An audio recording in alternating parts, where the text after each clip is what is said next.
بسم الله الرحمن الرحیم د کاليفورنيا د پرمیټ ازموینې کړه پوښتنې او ځوابونه په پښتو ژبه شلم درس ده. راځو اوس له یو نوې پوښتنې ته. د سړک پر غاړه د سرې کرښې معنا څه ده؟ یا سرې کرښې او یا داسې کرب په سور رنګ شوی دا څه معنا؟ د بارول لپاره کاریږي یوازې توقف روا ده. دلته پارک کول یا توقف کول منع دي. راځو سم ځواب ده پارک کول یا توقف کول منع دي. که سور کرب وي دغسې مثال سور رنګ شوی وي او یا سور لاین تیر شوی وي کرښه تیره شوې وي نو په هغه صورت کې تاسو نشئ کولی چې دلته موټر پارک کړئ یا توقف وکړئ. بلاینډ سپاټ څه ته وایي یا ړنده نقطه څه ته وایي؟ هغه ځای چې د ښیښو یا هندارو لارې نه ښکاري. د ښیښو یا هندارو دننه ځای د ښیښو یا هندارو رنګ. سم ځواب ده هغه ځای چې د ښیښو یا هندارو لارې نه ښکاري. راځو یو سل درې نوي پوښتنې ته. په سړک کې د غاړې کرښه یا ایج لاین څه ښیي؟ مثال دلته دا ایج لاین دی څه ښیي؟ مثال دلته شوی ایج لاین یا ایج مارکینګ. مثال دا د چر لاین مارکینګ دا سنټر مارکینګ یا دا دوه طرفه سړک دی دې خوا اخوا مثال دا سنټر مارکینګ دی دې خوا نه موټر راځي او دا دې خوا نه موټر ځي. راځو د سړک وروستی حد د تیریدو اجازه د تګ سرعت. سم ځواب دی د سړک وروستی حد یعنی د دې نه اخواته سړک نشته یعنی اجازه نشته. که سړک وي پوخ سړک به وي غاړه به وي شولډر به وي خو اجازه د دې نه د اختو نشته چې اخواته هغې کې موټر تاسو وچلوئ. یو سل سره نوې پوښتنه. که د موټر تر مخه کراس واک وي څه باید وکړئ؟ یا د تیریدو ځای وي څه باید وکړئ؟ ورو تیر شئ، بې پروا د لاړ شي، که پیاده کسان موجود وي توقف دې وکړي. سم ځواب دی که پیاده کسان موجود وي نو توقف دې وکړي. دې ته چې کراس واک یا د تیریدو ځای نو دا علامه ده. مثلا که پیاده کسان وي نو تاسو باید توقف وکړئ. راځو یو سل پنځه نوې پوښتنه. کله چې د لاین بدلولو نیت لرئ څه باید وکړئ؟ اشاره ورکړئ او اوږه باندې وګورئ. یوازې اشاره ورکړئ بې اشارې لاړ شئ.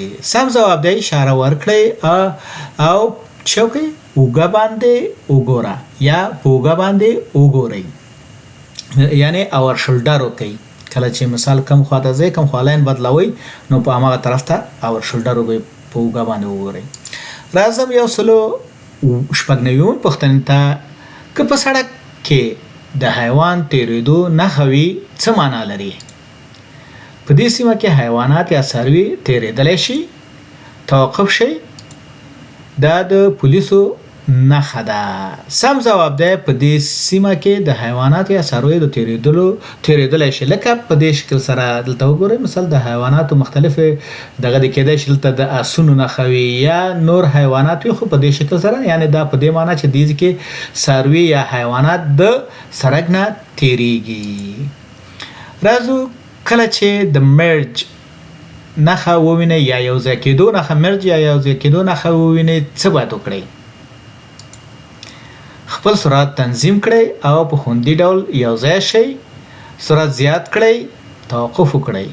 سم ځواب دی خپل سرعت تنظیم کړئ او په خوندي ډول یو ځای شئ.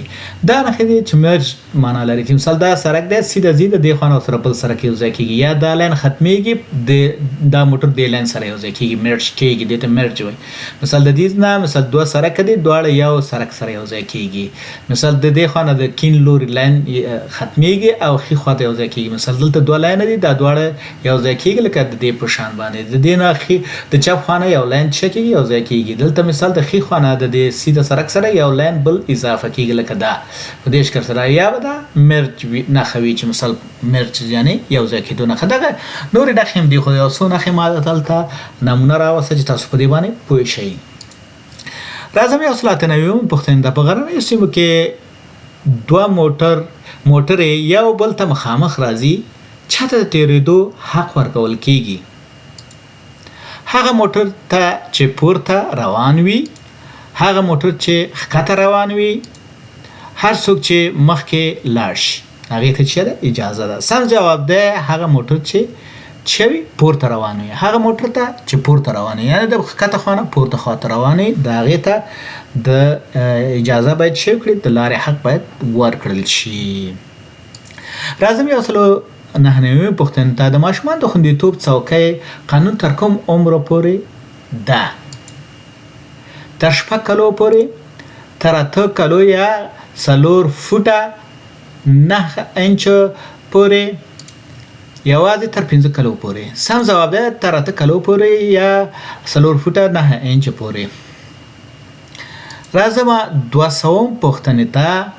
که موټر د خراب شي څه باید وکړي؟ د خطر څراغونه روښانه کړه، په سړک کې ودرېږه، چټک حرکت وکړه. سم جواب ده د خطر څراغونه روښانه کړه. کله چې موټر خرابېږي او مشکل تخنیکي ستونزه پیدا کوي نو په هغه صورت کې باید تاسو د خطر څراغونه یا ډبل اشاره یا ایمرجنسي لایټ د چکه روښانه کړئ تر څو تاسو د شاته موټر پوه شئ چې د دې دلته څه خطر موجود ده، یا دا موټر خراب ده، یا د دې موټر نه مخکې څه کوم خطر موجود ده.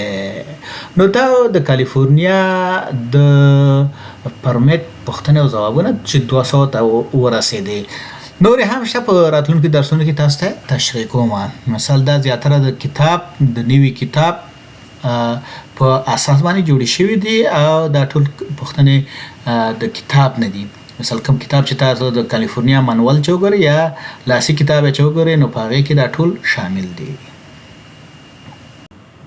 یو سبزی سکل ټیک ته ښه راغلاست. که غواړئ چې په پښتو ژبه باندې د امریکا په متحده ایالاتو کې د ټرافیک قوانین زده کړئ په عملي بڼه او په نظري بڼه، تاسو کولی شئ چې زما چینل ته راشئ او دلته په دې چینل کې په پلای لیست باندې کلیک کړئ. په پلای لیست کې تاسو دپاره یو نوی ټریننګ ما پیل کړی دی چې په دې کې تاسو کولی شئ په عملي ډول سره د بیهایند د ویل او پرمټ دپاره مهارتونه ترلاسه کړئ.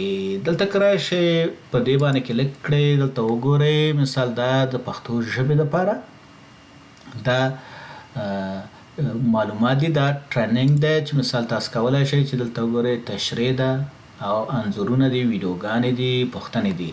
که دلته وګورئ تاسو په دې چینل کې دا مثال د انځورونو برخه ده او دا مثال د تشریح ده. مثال تشریح، مثال هر سوال تشریح شوی دی او بیا په عملي ډول سره تاسو کتلی شئ. مثال دلته دا انځورونه په انځورونو کې ښودل شوي دي او دا عملي ویډیو ده چې مثال تاسو کولی شئ په عملي ډول سره وګورئ. که تاسو په دې اخره برخه کې راشئ دلته وګورئ نو پوښتنې او ځوابونه په دې کې هم شامل دي. که چیرته مو دا ویډیوګانې خوښې شوې او مثال تاسو پوهیږئ چې نور هم دې ویډیوګانو ته اړتیا لري چې په امریکا کې د ټرافیک قوانینو باندې پوه شي نو دا ویډیو حتما د هغې سره شریکه کړئ.